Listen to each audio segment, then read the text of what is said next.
Hi, guys. Welcome. This is Brad Krantz. Welcome to my Monday morning leadership today. Thanks so much for joining me. We are covering John Maxwell's The 21 Indispensable Qualities of a Leader. And today we are on number 18, self discipline. And the first person you need to lead is you. That's the subtitle of it. It was Plato who said that the first and best victory is to conquer self. And author John Foster said, a man without decision of character can never be said to belong to himself. He belongs to whatever can make captive of him. I agree with this 100%. Think about that one for a while. No matter how gifted a leader is, their gifts will never reach their maximum potential without the application of self-discipline. Can you think of anybody that's truly successful that isn't self-disciplined? You have to be. Think of some of our top pro athletes and that, the highest levels, the Tom Brady's, the Russell Wilsons and that. You've got to have self-discipline to be successful. And it's true in the sports world and it's true in the business world, but it's also true just in life in general. Being self-disciplined is going to get you so much further along. So join me on our venture today here. It positions a leader. If the leader wants to go on to the highest level, it's going to be key to them to have self-discipline and a leadership that lasts. And isn't that what we should want? Don't we want to reach the highest levels we can? If you want to become a leader for whom self-discipline is an asset, you want to follow these 5 points. One is you want to develop and follow your priorities. Okay, anyone who does only what he must when he's in the mood or when it's convenient isn't going to be successful. If you're doing we could say this, if you're doing just enough to get by, you're just going to get by. You've got to do more, and people aren't going to respect you for that either. They're going to know if you're just doing enough to get by. Okay, but you're not going to get successful. You're not really going to get ahead in life if that's your attitude. And I think we all want respect too, right? Someone once said to do important tasks, 2 things are necessary. You've got to have a plan and not quite enough time, right? As a leader, you already have too little time, right? We talked about this in another message. You've only got 24 hours in the day. How do we use those? But now as a leader, all you need is a plan, right? So if you can determine what's really a priority and release yourself from everything else, it's a lot easier to follow through on what's important, right? Don't get caught up in the urgent, but the important. And that is the essence of self-discipline, Maxwell says. 2, make a disciplined lifestyle your goal. Okay, learning about any highly disciplined person, we could name a few of them. You can think of them all you want. It should make you realize that to be successful, self-discipline can't be a one-time event. It has to be a lifestyle. It has to be part of your life, right? It's not just you do it when convenient or you do it on this day, you don't do it on this day.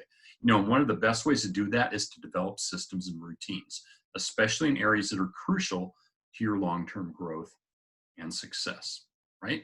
3, challenge your excuses, right? To develop a lifestyle of discipline, one of your first tasks has to be to challenge and eliminate any tendency to make excuses.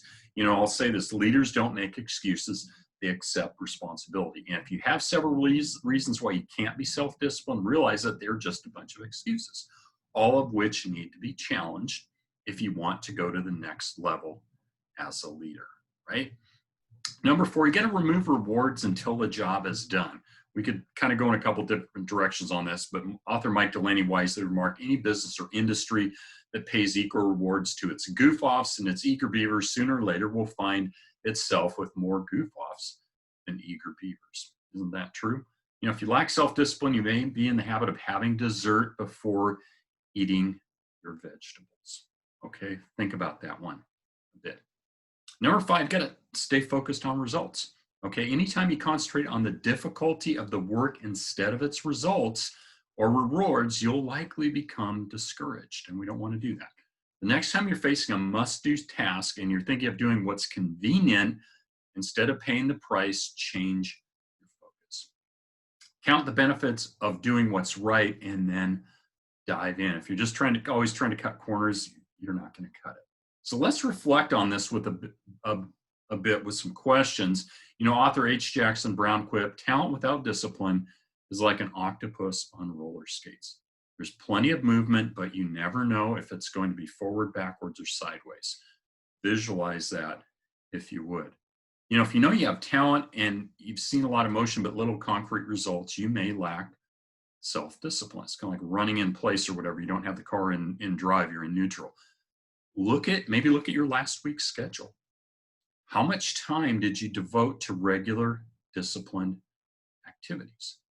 And then did you do anything to grow and improve yourself professionally? This is a must. Personal growth is critical. Did you engage in activities promoting good health? I talked about, exercising, eating right. Did you dedicate part of your income to savings or investments? How much many people these days, just if you get a chunk of money, you want to spend it on whatever, but put some money into savings and investment. I can't stress that enough. It's better to start. It's better to start early, but if you start and stick with it, you're going to be further ahead down the road.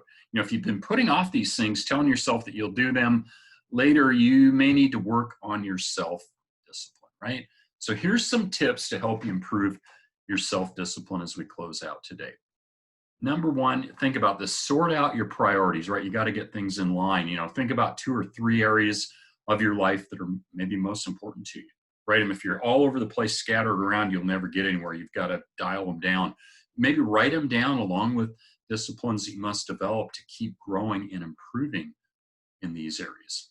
Okay. And then develop a plan to make the discipline a daily, weekly, or part of your life. How do you put those into place so they're a daily, weekly part of your life, right? And then list the reasons. Okay, take time to write out the benefits of practicing the disciplines you've just listed. Kind of a benefit, cost benefit analysis. What's the pros, what's the cons? And then maybe post these visions somewhere where you can see them daily, maybe a vision board. But again, it's like having your goals before you every day like I do. It's really important. So do that. Then again, we're back to getting rid of excuses. Write down every reason why you might not be able to follow through with your disciplines. Read through them. You need to dismiss them as the excuses that they are, right? Don't leave yourself any reasons to quit, right? If you're looking for reasons to quit, you can find an innumerable amount, right? Remember, only in the moment of discipline do you have the power to achieve your dreams. So go out there, be self-disciplined. I hope this message was a benefit to you today. Thanks so much for joining me. Feel free to subscribe. Hit the subscribe button if you got some value out of this and you'd like to see additional messages like this. I'll be continuing my series through number 21. And then you're also feel free to connect with me on social media. I'd love to engage with you and have a conversation with you further. So again, have an awesome Monday, guys. Bye-bye.